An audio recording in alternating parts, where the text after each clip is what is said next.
마태복음 24장 5절로 8절까지 저와 여러분들이 교독합니다.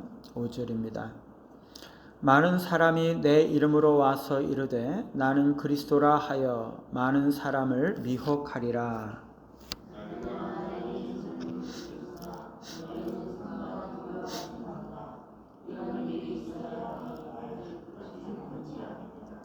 민족이 민족을, 나라가 나라를 대적하여 일어나겠고 곳곳에 기근과 지진이 있으리니.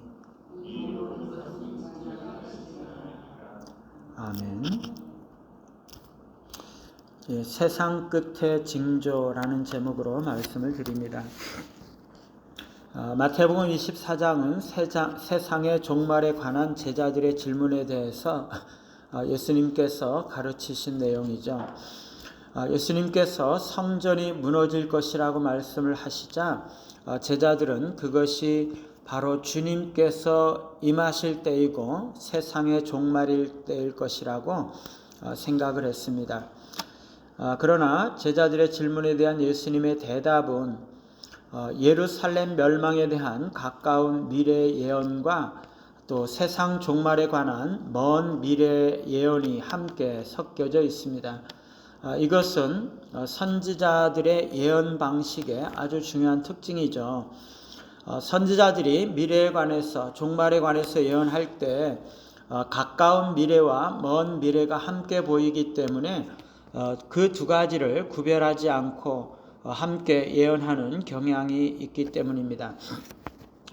예를 들어서 선지자가 메시아가 오실 것에 대해서 예언할 때 그것은 예수 그리스도의 초림에 대한 예언과 재림에 대한 예언이 함께 섞여서 표현된 것일 수가 있습니다. 우리가 먼 산을 바라볼 때 산꼭대기와 구름이 함께 보이죠. 하지만 사실은 산꼭대기는 가까운 데 있는 것이고 그 구름은 그것보다 훨씬 더 먼 곳에 나타나고 있는 것이죠. 그러나 우리가 그것을 볼 때 그 두 가지가 함께 보이는 거죠. 선지자들에게는 예수 그리스도의 초림의 때의 일과 재림의 때의 일이 함께 보이기 때문에 그것들을 다 종말의 때라고 기술을 하지만 예수님 당시의 사람들에게는 어떤 것은 이미 일어난 초림에 관한 일이지만 또 어떤 것은 아직 일어나지 않은 미래에 관한 일이라는 것을 분별할 수가 있는 것입니다. 따라서 한 예언이 가까운 미래의 일을 지시할 수도 있고 먼 미래의 일을 지시할 수도 있고 또 두 가지를 함께 지시할 수도 있죠. 오늘 말씀은 예수님께서 예루살렘 멸망에 관한 가까운 일을 예언하고 있다기보다는 먼 미래에 세상의 종말과 관련된 일이라고 보여집니다. 24장 전체는 그 두 가지가 섞여져 있는 것인데 오늘 5절부터 8절까지의 모습은 이 세상 끝에 있을 징조라고 보여지는 것이죠. 이 세상 끝에 많은 징조가 있을 것을 오늘 주님은 말씀을 하십니다. 첫 번째는 거짓 그리스도가 나타나서 많은 사람들을 미혹하게 할 것입니다. 그들은 처음에는 그리스도의 이름으로 올 것입니다. 마치 그리스도께서 자신을 보내신 것처럼 가장하면서 선지자 노릇을 하게 될 것입니다. 그러다가 명성을 얻은 후에는 마치 자신이 그리스도의 이름이 자신에게 적용이 되는 것처럼 사람들을 속이려고 할 것입니다. 사실은 그들이 그리스도의 이름을 나타내기 위해서 일하는 것이 아니라 자신의 이름을 나타내고자 하는 것이죠. 그들은 할 수만 있다면 택한 자들도 미혹하게 하려고 할 것입니다. 할 수만 있다면 이라는 말은 택한 자들은 참으로 미혹되는 일은 없을 것을 의미하는 것입니다. 왜냐하면 거짓 그리스도에게 미혹되는 일들은 그리스도의 진정한 양들에게는 속하는 것이 아니기 때문입니다. 참으로 그리스도에게 속한 자들은 결코 거짓 그리스도에게 미혹되어서 그리스도에게서부터 돌아서는 일은 없을 것이기 때문입니다. 그리스도께서 돌아가신 이후에 초대교회 시대만 하더라도 자신이 그리스도라고 주장했던 거짓 그리스도들이 많이 있었고, 그 후에 교회 역사 속에 수많은 거짓 그리스도가 점점 더 많이 나타났습니다. 두 번째는 난리와 난리 소문이죠. 한 민족이 다른 민족과 싸우고 한 나라가 다른 나라와 싸우는 일들이 나타납니다. 예수님 당시에는 로마 제국이 아주 안정이 되어 있어서 오랫동안 태평성대를 누리는 시기였지만, 예루살렘 성전이 멸망당하는 시기였던 이 예수님 이후에 한 40년 이후는 정치적인 혼란이 로마 제국 여기저기에 나타났던 것을 볼 수 있습니다. 그리고 그 이후에는 세상에는 나라와 나라 사이에, 민족과 민족 사이에 수많은 전쟁과 난리들이 있어 왔습니다. 세 번째는 기근과 지진, 자연재해입니다. 이러한 자연재해는 훨씬 더 강력하고 큰 규모로 세상 끝날에 있을 자연재해에 대한 전조입니다. 화산 폭발과 기근, 지진과 같은 자연재해는 마지막 날에 징조드린 것이죠. 이런 모든 일들, 곧 거짓 그리스도, 전쟁과 난리, 기근과 지진과 자연재해, 이런 모든 일들은 그리스도께서 재림하시고 세상을 심판하실 때가 가까이 왔음을 의미하는 것입니다. 오늘날 우리가 볼 때 이런 일들이 유난히 많이 나타나고 있습니다.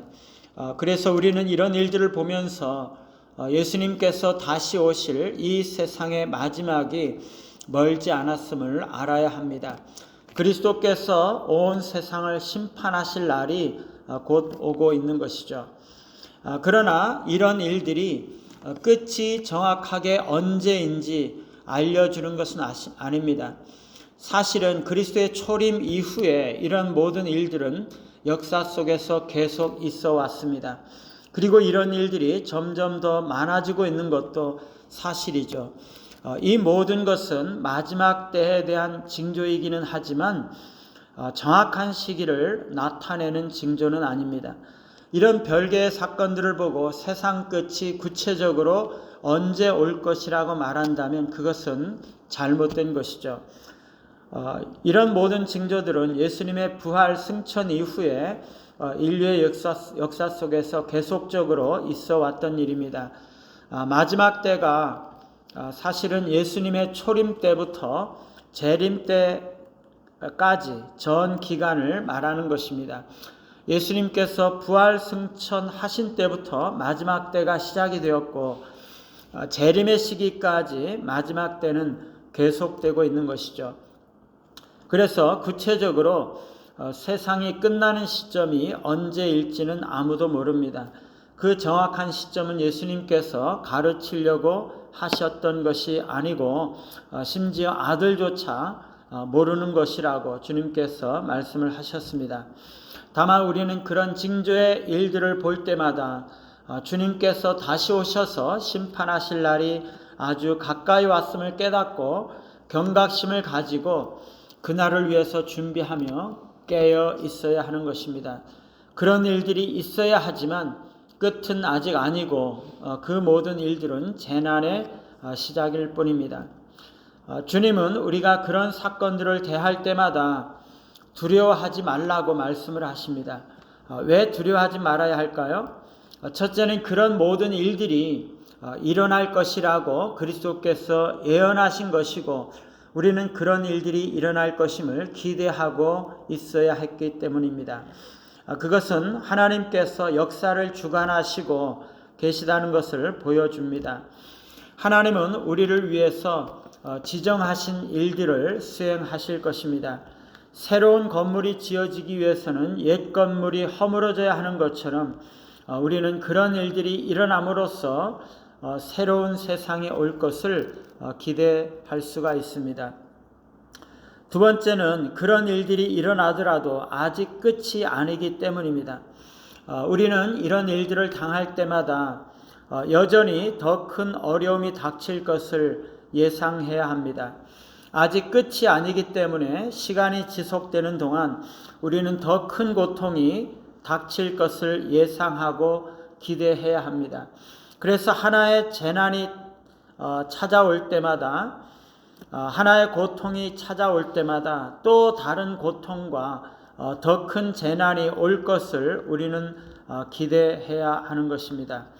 아직 우리에게 가장 큰 고통은 당한 것이 아니기 때문에 그것을 견디기 위해서는 지금 당하는 고통을 잘 감당해야 되는 것이죠.